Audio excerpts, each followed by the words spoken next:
Hello everyone. आज हम लोग देखेंगे गौतम बुद्ध और बौद्ध धर्म। इसके पहले मैंने जैन धर्म पढ़ा दिया है और वैदिक सभ्यता पढ़ा दिया है और सिंधु सभ्यता।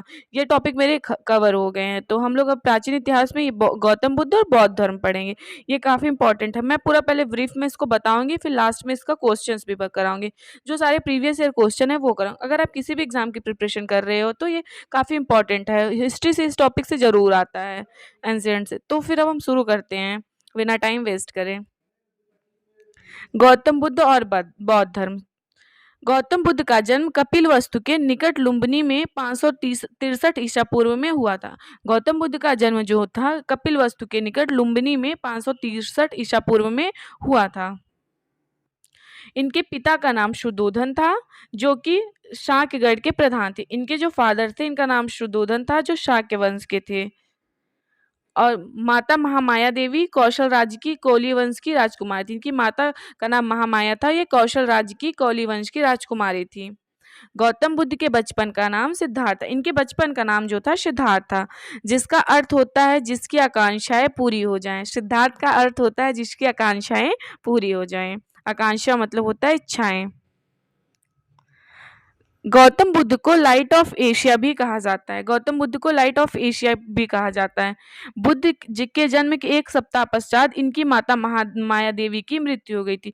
जब बुद्ध जी का जन्म हुआ था, एक हफ्ते के बाद इनकी माता जी का मृत्यु हो गया था। इसलिए इनका पालन पोषण इनकी मौसी महाप्रजापति गौतमी ने किया था। इनकी जो पालन पोषण थी, इन्हें जो पाला पोसा था, इनकी मौसी ने, जिनका नाम था प्रजापति गौतमी ने। गौतम बुद्ध का 16 वर्ष की आयु में शाक्य कुल की कन्या यशोधरा से विवाह हो गया था। गौतम बुद्ध का विवाह 16 वर्ष की आयु में ही हो गया था। जो शाक्य कुल की थी, इनकी वाइफ का नाम यशोधरा था, जिससे उन्हें एक पुत्र प्राप्त हुआ जिसका नाम राहुल था। जिससे इन्हें एक पुत्र भी हुआ था। इनके पुत्र का नाम जो था राहुल था। बचपन से गौतम का ध्यान आध्यात्मिक चिंतन की ओर था। बचपन से गौतम जी जो थे, उनका ध्यान आध्यात्मिक की ओर था, धर्म की ओर था। 29 वर्ष की आयु में बुद्ध घर से निकल पड़े। 29 वर्ष की आयु में ही बुद्ध घर से निकल पड़े। घर को त्याग दिया इन्होंने। गृह त्याग के उपरांत सिद्धार्थ ने अनोमा नदी के तट पर सिर मुड़वाया और फिर भिक्षुओं का काषाय वस्त्र इन्होंने फिर जब अपना सिर मुड़वाया और भिक्षुओं का वस्त्र धारण कर लिया। अब हम देखते हैं संक्षिप्त में इनके बारे में, शॉर्ट में। अभी हमने पढ़ा, रिवीजन हो जाएगा। इनका जन्म इनका 563 ईसा पूर्व में। इनका जन्म स्थल लुम्बिनी वन कपिलवस्तु में हुआ था, जो वर्तमान में नेपाल में। इनके पिता शुद्धोधन शाक्य के राजा कपिलवस्तु के शासक थे। इनकी माता महामाया देवी कौलीगढ़ राज्य की थी। इनके बचपन का नाम सिद्धार्थ था और इनका जो गोत्र था गौतम गोत्र था। पालन पोषण इनकी विमाता प्रजापति गौतमी इनकी मौसी ने किया था, क्योंकि इनकी जब ये एक हफ्ते की थी तब इनकी माता का निधन हो गया था। इनका विवाह 16 वर्ष की अवस्था में यशोधरा से हुआ था, जो कौलीगढ़ राज्य की राजकुमारी थी। इनके पुत्र का नाम राहुल था। गृह त्याग की घटना, जो इनकी गृह त्याग की घटना है, उसको महाविनिष्क्रमण कहा जाता है। इनका जो सारथी था वो चन्ना और घोड़ा इनका कंथक था। इनके ध्यान गुरु या प्रथम गुरु आलार कलाम थे। इनके जो प्रथम गुरु थे या ध्यान गुरु आलार कलाम था। पूछा जाता है गौतम बुद्ध के गुरु का क्या नाम था? आलार कलाम था। ज्ञान प्राप्ति 35 वर्ष की आयु में वैशाख पूर्णिमा के दिन बुद्ध कहलाए। इनको 35 वर्ष की आयु में वैशाख पूर्णिमा के दिन ज्ञान की प्राप्ति हुई थी, तब ये बुद्ध कहलाए हैं। ज्ञान प्राप्ति के स्थल, ज्ञान प्राप्ति की जो स्थल है गया, बोध गया, जो बिहार में इस टाइम निरंजना नदी के तट पर हुई थी। इनको बोध गया में ज्ञान की प्राप्ति। अब इनको जो ज्ञान की प्राप्ति हुई थी, इसका नाम था वट वृक्ष या पीपल वृक्ष। इसी वृक्ष के नीचे इन्हें ज्ञान की प्राप्ति, या फिर इसे साल वृक्ष भी कह सकते हैं। प्रथम उपदेश पाली, इन्होंने जो अपना उपदेश दिया था प्रथम, वो पाली भाषा में दिया था। स्थल ऋषि पतन शाह, इन्होंने सारनाथ में दिया था। सब लोग घूमने आते हैं सारनाथ में, बनारस में है, वहाँ पे इन्होंने अपना पहला उपदेश दिया था। यहाँ पे इनकी मूर्ति भी बनी हुई है, जिस मतलब की अवस्था में इन्होंने दिया था अपना उपदेश। स्थान वाली 5 ब्राह्मण थे। पंचवर्गीय घटना धर्म चक्र प्रवर्तन, इसको धर्म चक्र प्रवर्तन के नाम से जाना जाता है। इन्होंने जो उपदेश दिया था। इनके जो शिष्य थे आनंद और उपाली थे। इनके शिष्य का नाम आनंद व उपाली थे। धर्म प्रचार का स्थल, धर्म प्रचार का जो स्थल था वो शाक्य, काशी, मगध, अंग, मल्ल, वजी, कौशल राज्य, ये सब थे। धर्म प्रचार का जीवन का अंत 583 ईसा पूर्व में 80 वर्ष में दिन वैशाख पूर्णिमा स्थल कुशीनगर, उत्तर प्रदेश के कुशीनगर में इनका वो हुआ था मृत्यु। इनके मृत्यु को कहा जाता है महापरिनिर्वाण। इनके मृत्यु को महापरिनिर्वाण कहा जाता है। अब बुद्ध जी के देखते बुद्ध के जीवन की घटनाएं। बुद्ध के जीवन की घटनाएं और स्थान। इनका जन्म लुम्बिनी में हुआ था, जो नेपाल में। इनका प्रथम वचन सारनाथ, सारनाथ जो उत्तर प्रदेश में है, बनारस में। इनकी ज्ञान की प्राप्ति ने बोध गया, निरंजना नदी के तट पे हुआ था। बोध गया जो बिहार में है। और इनका निधन कुशीनगर, कुशीनगर जो उत्तर प्रदेश में है। अब बुद्ध अब गौतम बुद्ध के जीवन की घटनाएं एवं प्रतीक चिन्ह देखते हैं। गौतम बुद्ध के प्रतीक चिन्ह कमल और का संबंध किससे है? जन्म से। जो उनके गौतम बुद्ध का जन्म हुआ था, उनका जन्म का जो चिन्ह है वो कमल है। हाथी, हाथी गर्भ के में आने का प्रतीक। गौतम बुद्ध जब गर्भ में आए थे तो उनका प्रतीक था हाथी, गर्भ में आने का प्रतीक। कमल जन्म का प्रतीक है। उनका जन्म जब हुआ था उस कमल का प्रतीक है। सांड यौवन का प्रतीक, जब वो यंग थे। सांड का। घोड़ा गृह त्याग, गृह त्याग घोड़ा जो था इनका प्रतीक है, जब इन्होंने गृह त्याग किया था। इसको महाविनिष्क्रमण कहा जाता है। शेर, शेर जो है समृद्धि विकास, जब इनको समृद्धि विकास हो गया तो शेर इनका चिन्ह था। चक्र प्रथम उपदेश धर्म चक्र प्रवर्तन, जब इन्होंने प्रथम उपदेश दिया था तो इसका चक्र था इनका चिन्ह। स्तूप पद चिन्ह मृत्यु महापरिनिर्वाण, स्तूप जो इनका पद चिन्ह है, और मृत्यु जिसे महापरिनिर्वाण कहा जाता है। बोधि वृक्ष ज्ञान संबोधि महाबोधि। काफ़ी इंपॉर्टेंट टॉपिक है, आप लोग इसको अच्छे से पढ़िए, फिर क्वेश्चन लास्ट में करेंगे हम।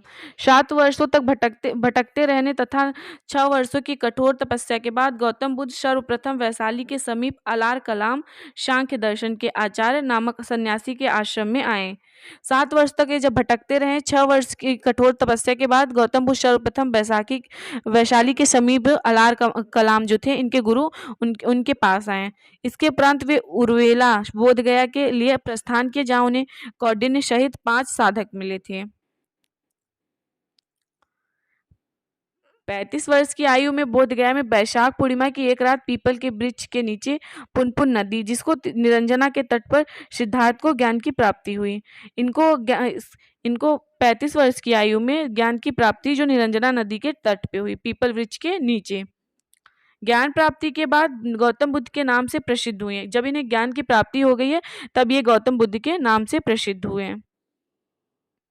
गौतम बुद्ध ने अपने ज्ञान का प्रथम प्रवचन वाराणसी के सारनाथ में दिया था। गौतम बुद्ध ने अपने ज्ञान का प्रथम प्रवचन वाराणसी के सारनाथ में दिया था। उर्वेला में बुद्ध सारनाथ आए। यहाँ पर उन्होंने 5 ब्राह्मण सन्यासियों को अपना प्रथम उपदेश दिया, जिन्हें बौद्ध ग्रंथों में धर्म चक्र प्रवर्तन के नाम से जाना जाता है।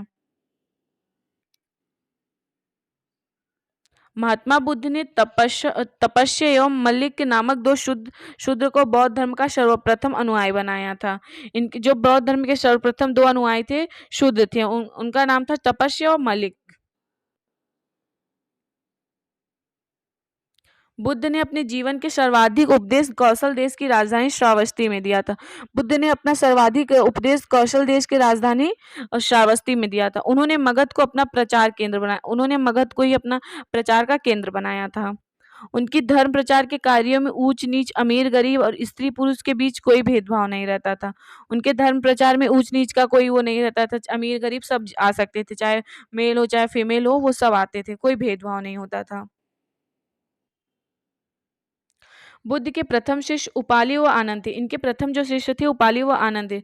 सारनाथ में बौद्ध संघ की स्थापना हुई। सारनाथ में बौद्ध संघ की स्थापना, सब लोग सारनाथ में घूमने आते हैं। बौद्ध महात्मा बुद्ध अपने जीवन के अंतिम पड़ाव में हिरण्यवती नदी तट पर स्थित कुशीनगर पहुंची। जब इनका लास्ट टाइम चल रहा था तब ये हिरण्यवती नदी तट पर कुशीनगर पहुंचे, जहां पर 483 ईसा पूर्व में 80 वर्ष की अवस्था में इनकी मृत्यु हो गई। यहाँ पर इनकी 483 ईसा पूर्व में 80 वर्ष की आयु में इनका मृत्यु हो गया। घटना को बौद्ध परंपरा में महापरिनिर्वाण के नाम से जाना जाता है। हमेशा ये क्वेश्चन में पूछा जाता है इनकी मृत्यु को किस नाम से जाना जाता है, तो ये महापरिनिर्वाण के नाम से जाना जाता है। मृत्यु से पूर्व कुशीनगर के परिवारजक सुभद्र को उन्होंने अपना अंतिम उपदेश दिया था। मृत्यु से पहले कुशीनगर के परिवारजक सुभद्र को इन्होंने अपना अंतिम उपदेश दिया था। महापरिनिर्वाण के बाद बुद्ध के अवशेषों को 8 भागों में विभाजित करके 8 स्थानों पर रखा गया। जब इनका महापरिनिर्वाण हो गया था तो इनके अवशेषों को 8 भागों में विभाजित करके 8 स्थानों पे रखा गया था। पहला लिच्छवी वैशाली में रखा गया था, दूसरा शांक्य कपिलवस्तु में, तीसरा कौली रामग्राम में, चौथा ब्राह्मण वेदपीठ में, पांचवा मोरिया पीपली वन में, छठा मल्ल कुशीनारा में रखा गया था, सातवां बुली अल कप में रखा गया था, आठवां अजातशत्रु मगध में रखा गया था। कुशीनारा की पहचान पूर्वी उत्तर प्रदेश के देवरिया जिले के कसिया नामक गांव से की जाती है। कुशीनारा की पहचान पूर्वी उत्तर प्रदेश के देवरिया जिले के कसिया नामक गांव से किया जाता है। अब हम बौद्ध धर्म के सिद्धांत देखते हैं। बौद्ध दर्शन क्षणिकवादी और अंतःशुद्धिवादी है। इसके अनुसार सभी संस्कार व धर्म हैं। बौद्ध दर्शन नितांत क्रमवादी है। यहाँ कर्म का आशय कायिक, वाचिक व मानसिक चेष्टाओं से है। बौद्ध दर्शन नितांत कर्मवादी और यहाँ कर्म का आशय कायिक, वाचिक व मानसिक चेष्टाओं से है।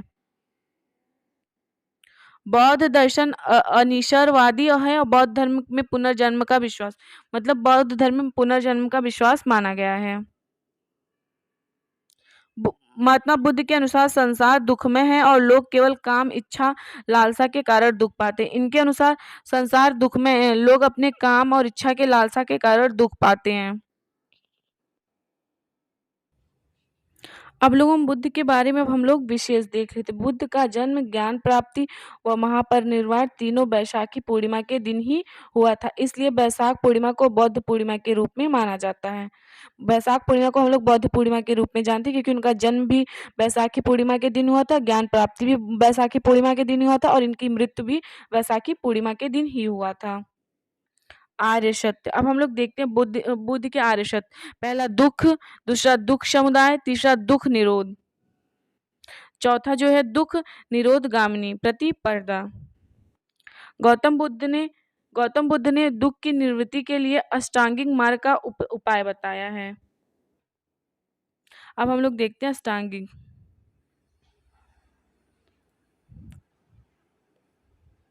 स्कंद और अष्टांगिक मार्ग देखते हैं। स्कंद प्रज्ञा स्कंद, अष्टांगिक मार्ग सम्यक पुष्टि, सम्यक संकल्प, विवरण, वस्तुओं को उसके वास्तविक स्वरूप में देखना, वस्तु जैसा उसके वास्तविक रियल में देखना, भौतिक सुखों के प्रति आकर्षण त्यागना, भौतिक सुख जो है उसके प्रति आकर्षण को त्याग करना है।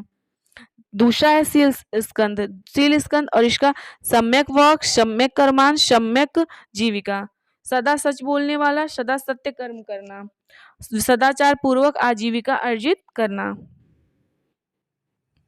तीसरा है समाधि स्कंद में सम्यक व्यायाम, सम्यक स्मृति, सम्यक समाधि, नैतिक, मानसिक व आध्यात्मिक उन्नति के लिए सतत प्रयत्न करना, मिथ्या धारणाओं का परित्याग व वास्तविक धारणाओं का स्मरण, मतलब झूठे धारणाओं को त्याग कर देना है और रियल चीजों को अपनाना है।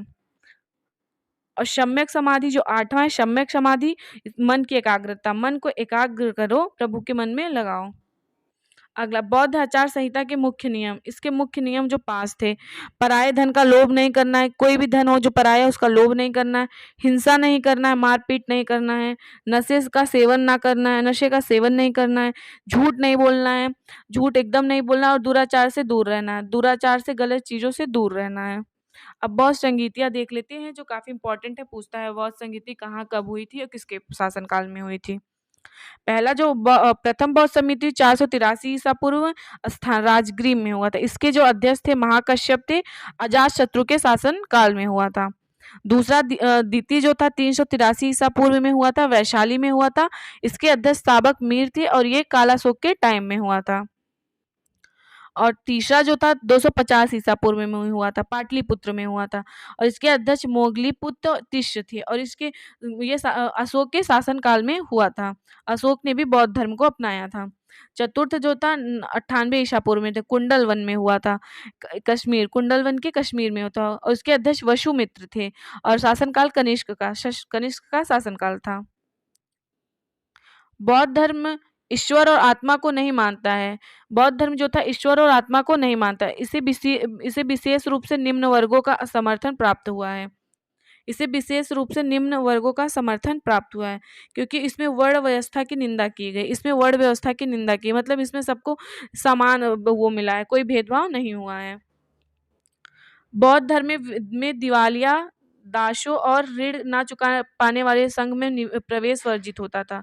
ऐसे लोग जो पागल थे या दास थे या ऋण ना चुकाने वाले थे, मतलब ऋण लेकर नहीं चुकाते थे, उन्हें संघ में नहीं आना वर्जित कर दिया गया था। बौद्ध धर्म के प्रसार का कारण अब हम लोग देखते हैं। महात्मा बुद्ध की मृत्यु के उपरांत इनकी शिक्षाओं को संकलित कर 3 पिटकों में विभाजित किया गया। जब इनका मृत्यु हो गया था तो इनकी शिक्षाओं को संकलित करके 3 पिटकों में विभाजित कर दिया गया था। पहला जो है सूत पिटक, हमेशा पूछता है। सूत पिटक में इसका स्वरूप था पिटकों में बृहत्तम। इसका विषय बुद्ध के उपदेशों और संवादों का संकलन, और दूसरा है विनय पिटक, पिटकों में लघुत्तम। इसका विषय है बौद्ध संघ के आचार विचार व नियमों का निषेधन का संकलन। तीसरा है अभिधम पिटक, पिटकों में माध्यम इसका स्वरूप है, और इसका विषय बुद्ध के आध्यात्मिक व दार्शनिक विचारों का संकलन। अगर हमेशा पूछता है बुद्ध के कौन से पिटक थे, तो त्रिपिटक। त्रिपिटक पहला शुद्ध पिटक, तो दूसरा विनय पिटक, और तीसरा है अभिधम पिटक। आप इनको याद रखिएगा। अब बुद्ध के पंचशील सिद्धांत का वर्णन छांदोग्य उपनिषदों से मिलता है। बुद्ध के जो पंचशील सिद्धांत का वर्णन है छांदोग्य उपनिषद से मिलता है। अब हम लोग देखते हैं, गौतम बुद्ध ने संघ की स्थापना की। गौतम बुद्ध ने संघ की स्थापना की जिसमें प्रत्येक व्यक्ति जाति और लिंग भेद के बिना प्रवेश कर सकता। इन्होंने जो जिस संघ की स्थापना की थी, कोई भी व्यक्ति फीमेल मेल या फिर कोई भी हो वो जा सकता था, और या कोई भी मतलब किसी भी वर्ण का हो, शूद्र वैश्य सब जा सकते थे। संघ में प्रवेश पाने के लिए गृहस्थ जीवन का त्याग को कम से कम 15 वर्ष की आयु का होना आवश्यक। अगर कोई भी संघ में प्रवेश चाहता था, उसे गृहस्थ जो जीवन था उसको त्याग करना पड़ता था, और कम से कम वो 15 वर्ष की आयु पार कर चुका हो, बच्चा ना हो एकदम। माता पिता की अनुमति के बिना कोई व्यक्ति इसमें प्रवेश नहीं पा सकता था, और उसे अपने माता पिता की अनुमति ही लेनी पड़ती थी। बिना माता पिता की अनुमति के संघ में प्रवेश नहीं था। अस्वस्थ, शारीरिक विकलांग, रीढ़ी सैनिकों और दासों का संघ में प्रवेश वर्जित था। इसमें जो स्वस्थ नहीं थे, शारीरिक रूप से विकलांग थे या रीढ़ी थे या और सैनिक जो थे उनका इसमें वो प्रवेश वर्जित था, वो नहीं आ सकते थे संघ में। गृहस्थ जीवन में रहकर बौद्ध धर्म को मानने वाले को उपासक कहा जाता था। गृहस्थ जीवन में जो लोग रहकर बौद्ध धर्म को मानते थे उन्हें उपासक कहा जाता था। बौद्ध धर्म में शामिल होने के बाद इनके सदस्यों को इंद्रिय निग्रह, अपरिग्रह, धनहीनता और श्रद्धा का संकल्प होना पड़ता था। अब बौद्ध धर्म के प्रमुख अंग। बौद्ध धर्म के 3 प्रमुख अंग थे, बुद्ध, संघ और धम्म। जो इनके 3 अंग थे, बुद्ध, धम्म, संघ और धम्म। बौद्ध धर्म के पतन का कारण अब हम लोग देखते हैं। ईसा की 12वीं सदी तक आते आते बौद्ध धर्म भारत में लुप्त हो गया। जब 12वीं सदी आते आते भारत में बौद्ध धर्म जो था वो लुप्त हो गया, गायब हो गया। इससे भी ब्राह्मण धर्म की वो सभी बुराइयां आ गई, और इसमें भी ब्राह्मण धर्म की वो सभी बुराइयां आ गई जिसके विरुद्ध इसने आरंभ लड़ाई छेड़ी थी। ईसा की पहली सदी में वह बड़ी मात्रा में प्रतिमा पूजन करने लगे और उपासकों से अत्यधिक चढ़ावा लेने लगे। मतलब ईसा की पहली सदी में वो बड़ी मात्रा में प्रतिमा पूजन करने लगे और उपासकों से अधिक चढ़ावा लेने लगे। बौद्ध विहारों को राजाओं से भी संपत्ति के दान मिलने लगे। जो बौद्ध विहारों के राजाओं थे उनको संपत्ति के दान मिलने लगे। इन सभी से बौद्ध भिक्षुओं का ज्ञान विलासितापूर्ण बन गया। एक समय बुद्ध ने अपने प्रिय शिष्य आनंद से कहा था, यदि विहारों में स्त्रियों का प्रवेश ना हुआ होता तो धर्म 1000 वर्ष रहता, लेकिन जब स्त्रियों का प्रवेश अधिकार दे दिया गया तब यह धर्म केवल 500 वर्ष तक रहेगा। एक टाइम पे जब इनके जो प्रथम शिष्य थे आनंद से, इन्होंने कहा था कि अगर स्त्रियां इसमें प्रवेश ना करती तो ये बहुत समय तक रहता, लेकिन अगर अब स्त्रियां आ गई इसमें केवल 5 वर्ष तक ही रहेगा। कुछ महत्व अब हम लोग जैसा ब्रीफ में देखें, अब कुछ महत्वपूर्ण प्रश्न देखते हैं जो प्रीवियस ईयर में आए हुए हैं, वो सब देखते हैं। अब आप लोग इसके आंसर बताइए क्योंकि मैंने डिटेल्स में उसको बताया है। बौद्ध धर्म का संस्थापक कौन था? तो बौद्ध धर्म का संस्थापक गौतम बुद्ध था। ये सब प्रीवियस ईयर आए हुए क्वेश्चन है। अशोक को बौद्ध धर्म में किसने दीक्षित किया था? मोगलीपुत्र तीस ने। मोगलीपुत्र तीस ने अशोक को बौद्ध धर्म में दीक्षित किया था। आजीवक संप्रदाय के स्थापना किसने की थी? आजीवक संप्रदाय की स्थापना मखली गोशाल ने की थी। मखली गोशाल ने आजीवक संप्रदाय की स्थापना की थी। अगला क्वेश्चन है, किसे लाइट ऑफ एशिया के नाम से जाना जाता है? तो लाइट ऑफ एशिया के नाम से आप लोग बताइए किसे जाना जाता है? अभी मैंने बताया महात्मा बुद्ध को जाना जाता है लाइट ऑफ एशिया के नाम से। अगला क्वेश्चन है, कुल की कितनी बौद्ध संगीतियों का आयोजन किया गया? तो 3 बौद्ध संगीतियां हुई। कुल बौद्ध संगीतियां 3 बौद्ध संगीतियां हुई। गौतम बुद्ध का जन्म कब हुआ था? तो गौतम बुद्ध का जन्म 563 ईसा पूर्व में हुआ था। लुम्बिनी में हुआ था, जो नेपाल में है, कपिलवस्तु नामक ग्राम में। गौतम बुद्ध का जन्म स्थान कपिलवस्तु का लुम्बिनी नामक ग्राम में हुआ था, जो नेपाल में स्थित है। अगला क्वेश्चन है, गौतम बुद्ध के पिता का क्या नाम था? तो गौतम बुद्ध के पिता का नाम शुद्धोधन था। अगला क्वेश्चन है, गौतम बुद्ध को ज्ञान की प्राप्ति कहाँ हुई थी? तो ज्ञान की प्राप्ति उन्हें किस रात्रि को हुई थी? वैशाख पूर्णिमा की रात्रि को उन्हें ज्ञान की प्राप्ति वैशाख पूर्णिमा रात्रि को हुई थी। चतुर्थ बौद्ध संगीति का आयोजन कहाँ और कब किसकी अध्यक्षता में? कश्मीर के कुंडल वन में हुई थी चतुर्थ बौद्ध संगीति का आयोजन। प्रथम शंता ईस्वी में वसुमित्र की अध्यक्षता में हुई थी और कनिष्क के शासनकाल में हुई थी। अगला क्वेश्चन है, चतुर्थ बौद्ध संगीति किसके शासनकाल में हुई? तो कनिष्क के शासनकाल में थे, कुषाण वंश के थे कनिष्क के। अगला क्वेश्चन है, चतुर्थ बौद्ध संगीति का आयोजन का उद्देश्य क्या था? इसका उद्देश्य था बौद्ध धर्म का 2 संप्रदायों में विभक्त होना, हीनयान तथा महायान। जो चतुर्थ बौद्ध संगीति हुआ था, इसका 2 संप्रदायों में विभक्त होना था, हीनयान और महायान। अगला क्वेश्चन है, चतुर्थ बौद्ध संगीति के उपाध्यक्ष कौन थे? अश्वघोष। चतुर्थ बौद्ध संगीति के उपाध्यक्ष अश्वघोष थे। जिस स्थान को ज्ञान की प्राप्ति हुई उस स्थान को क्या कहलाया? जहाँ पे बौद्ध को ज्ञान की प्राप्ति, उसे क्या कहा जाता है? बोध गया। बोध गया जो प्रेजेंट टाइम में बिहार में स्थित है। इन्हें निरंजना नदी के तट पर हुआ था ज्ञान की प्राप्ति, पीपल वृक्ष के नीचे। अगला क्वेश्चन है, ज्ञान प्राप्ति के बाद सिद्धार्थ को क्या कहा गया? ज्ञान प्राप्ति के बाद सिद्धार्थ को गौतम बुद्ध कहा गया। इसके पहले ये सिद्धार्थ के नाम से ही जाने जाते थे। तृतीय बौद्ध संगीति कहाँ, कब तथा किसकी अध्यक्षता में? पाटलिपुत्र में हुई थी तृतीय बौद्ध संगीति, 251 ईसा पूर्व में हुई थी। मेगल्लीपुत्र तिष्य की अध्यक्षता में हुई थी तृतीय बौद्ध संगीति। अगला क्वेश्चन है, तृतीय बौद्ध संगीति का आयोजन किसके शासनकाल में? तृतीय बौद्ध संगीति का जो आयोजन हुआ था सम्राट अशोक के शासनकाल में होता है। ये मौर्य वंश के शासक थे। द्वितीय बौद्ध संगीति कहाँ, कब तथा किसकी अध्यक्षता में हुई? तो द्वितीय बौद्ध संगीति कहाँ हुई? वैशाली में हुई। 383 ईसा पूर्व में हुई। सर्वकामिनी की अध्यक्षता में हुई थी। द्वितीय बौद्ध संगीति का उद्देश्य क्या था? बौद्ध संगीति का उद्देश्य था अनुशासन को लेकर मतभेद के समाधान के लिए बौद्ध धर्म स्थापित करना था। अगला क्वेश्चन है, द्वितीय बौद्ध संगीति किसके शासनकाल में? तो ये काला अशोक, शिशुनाग वंश के था काला अशोक, उसके शासनकाल में हुआ था। अगला क्वेश्चन है, 5 ब्राह्मणों को बुद्ध ने अपना शिष्य कहाँ बनाया? उरुवेला में। उरुवेला में 5 ब्राह्मणों को बुद्ध ने अपना शिष्य बनाया था। प्रथम बौद्ध संगीतियाँ कहाँ, कब, किसकी अध्यक्षता में हुई? तो प्रथम बौद्ध संगीति राजगृह की संपतवर्णी गुफा में 483 ईसा पूर्व में महाकश्यप की अध्यक्षता में हुई थी। प्रथम बौद्ध संगीति का आयोजन किसके शासनकाल में हुआ था? प्रथम बौद्ध संगीति का आयोजन अजातशत्रु हर्यक वंश का था, उसके शासनकाल में हुआ था।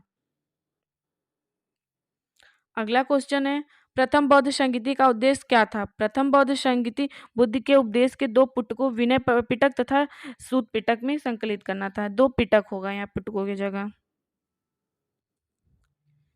बुद्ध का परिनिर्वाण स्थल कुशीनगर किस महाजनपद के अंदर आता था? मल्लगढ़ राज्य। मल्लगढ़ राज्य जो प्रेजेंट टाइम पे उत्तर प्रदेश के नाम से जाना जाता है, मल्लगढ़ राज्य था। परिनिर्वाण स्थल कुशीनगर की महाजनपद में हुआ था। बुद्ध की प्रथम मूर्ति कहाँ बनी हुई थी? बुद्ध की प्रथम मूर्ति मथुरा में बनी हुई है। बुद्ध के दूसरे गुरु का क्या नाम था? बुद्ध के दूसरे गुरु का रुद्रक नाम था। इनके पहले गुरु का नाम अलार कलाम था, कालाम। बुद्ध के 5 शिष्यों का नाम क्या था? बुद्ध के 5 शिष्य कौंडिन्य, वप्पा, भादिया, अशागी और महानामा, इनके 5 शिष्य थे। बुद्ध के प्रथम उपदेश देने की घटना को क्या कहा जाता है? बुद्ध की प्रथम उपदेश देने की घटना को धर्म चक्र प्रवर्तन कहा जाता है। इन्होंने सारनाथ में दिया था। इन्होंने जिस मुद्रा में उपदेश दिया था, सारनाथ में इनका वो बना हुआ है मूर्ति। बुद्ध के प्रथम 2 अनुयायी कौन थे? बुद्ध के 2 प्रथम अनुयायी कल्लिक और तपाशु थे। बुद्ध के बेटे का क्या नाम था? इनके बेटे का नाम था राहुल। बुद्ध ने अपना प्रथम उपदेश कहाँ दिया था? बुद्ध ने अपना प्रथम उपदेश सारनाथ में दिया था, जैसा मैंने आपको बताया, वाराणसी में, उत्तर प्रदेश के। बुद्ध के ने कितने वर्ष की अवस्था में गृह त्याग किया था? बुद्ध ने 29 वर्ष की अवस्था में गृह त्याग कर दिया था। बुद्ध काल में पत्थर का काम करने वाले क्या कहलाते थे? बुद्ध काल में जो पत्थर का काम करते थे उन्हें क्या कहते थे? उन्हें कोहक कहते थे। इसका राइट आंसर है कोहक। बुद्ध काल में वाराणसी क्यों प्रसिद्ध था? बुद्ध काल में वाराणसी क्यों प्रसिद्ध था? हाथी दांत के लिए प्रसिद्ध था वाराणसी। अगला क्वेश्चन है, बौद्ध धर्म के त्रिरत्न कौन से हैं? बौद्ध धर्म के त्रिरत्न बुद्ध, धम्म और संघ। बौद्ध धर्म को अपनाने वाली प्रथम महिला कौन थी? बौद्ध धर्म को अपनाने वाली प्रथम महिला थी बुद्ध की माँ प्रजापति गौतमी। ये इनकी मासी थी, लेकिन जब इनकी माँ की डेथ हो गई थी महामाया की, तो इन्होंने ही इनका पालन पोषण किया था। बौद्ध साहित्य में प्रयुक्त अष्टांगार शब्द का तात्पर्य क्या था?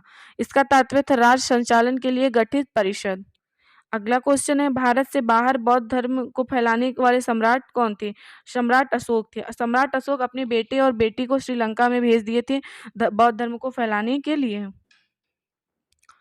महात्मा बुद्ध की जन्म स्थली लुम्बिनी वन किस महाजनपद के अंतर्गत आती थी? कौशल महाजनपद के अंतर्गत आती थी इनकी जन्मस्थली लुम्बिनी, ये जो नेपाल में स्थित है। महात्मा बुद्ध की माता का क्या नाम था? महात्मा बुद्ध की माता का नाम माया देवी था।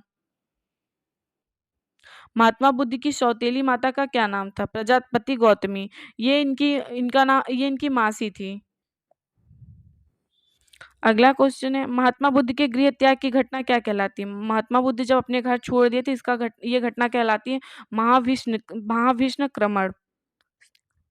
अगला क्वेश्चन है, महात्मा बुद्ध के बचपन का क्या नाम था? महात्मा बुद्ध के बचपन का नाम सिद्धार्थ था। इन्हें महात्मा बुद्ध या गौतम बुद्ध तब जाना गया जब इनको ज्ञान की प्राप्ति हो गई थी। अगला क्वेश्चन, महात्मा बुद्ध द्वारा दिया गया अंतिम उपदेश क्या था? तो महात्मा बुद्ध द्वारा दिया गया अंतिम उपदेश था, सभी वस्तुएं क्षरणशील होती हैं, अंततः मनुष्य को अपना पथ प्रदर्शक स्वयं होना चाहिए। उनका कहना का जितना भी वस्तु वो क्षरणशील होती है, मतलब अपनी नहीं होती, बस लालच देती हैं। और सभी मनुष्य को अपना पथ प्रदर्शक, अब किसको क्या करना है, वो अपना पथ प्रदर्शक खुद बने, किसी और के सहारे ना चले। अगला क्वेश्चन है, महात्मा बुद्ध ने अपना प्रथम गुरु किसे मां बनाया था? महात्मा बुद्ध ने अपना प्रथम गुरु अलार कलाम को बनाया था और इनके द्वितीय गुरु रुद्रदेव थे। अगला क्वेश्चन है, महात्मा बुद्ध ने अपने उपदेश किस भाषा में दी थी? तो महात्मा बुद्ध ने अपना उपदेश पाली भाषा में दिया था। अगला क्वेश्चन है, महात्मा बुद्ध ने किसकी प्रामाणिकता को नकार दिया था? वेदों को उन्होंने नकार दिया था। अगला क्वेश्चन है, महात्मा बुद्ध ने तृष्णा की घटना को क्या कहा था? निर्वाण। महात्मा बुद्ध ने तृष्णा की घटना को निर्वाण कहा था। वैशाख पूर्णिमा को किस नाम से विख्यात है? वैशाख पूर्णिमा जो है बुद्ध पूर्णिमा से के नाम से विख्यात है, क्योंकि वैशाख पूर्णिमा के दिन इनका जन्म हुआ था और इनको ज्ञान की प्राप्ति भी वैशाख पूर्णिमा के दिन हुई थी और इनकी मृत्यु भी वैशाख पूर्णिमा के ही दिन हुई थी, इसलिए बुद्ध पूर्णिमा के नाम से जाना जाता है। अगला क्वेश्चन है, सबसे अधिक संख्या में बुद्ध की मूर्तियों का निर्माण किस शैली में किया गया? गांधार शैली। गांधार शैली में सबसे अधिक उनकी मूर्तियों का निर्माण किया गया है। अगला क्वेश्चन है सिद्धार्थ का गोत्र क्या था? इनका गोत्र जो था गौतम गोत्र था। जैसे हम लोगों का भी गोत्र होता है, इनका भी गोत्र था गौतम गोत्र। इस प्रकार आज बौद्ध बौद्ध धर्म समाप्त होता है। अगर वीडियो पसंद आए तो आप लोग चैनल को सब्सक्राइब और शेयर करिएगा। काफ़ी इम्पोर्टेंट चैप्टर है ये। मैंने बौद्ध धर्म, जैन धर्म सब करा दिया है। ऐसे धीरे-धीरे मैं मॉडर्न, मेडुअल सब कराऊँगी। आप लोग अगर वीडियो पसंद आए तो चैनल को सब्सक्राइब करिएगा और आप मुझे फॉलो कर सकते हैं आकांक्षा जीएस सब पे, इंस्टाग्राम पे। वीडियो पसंद आएगा तो शेयर करिएगा। Thank you everyone.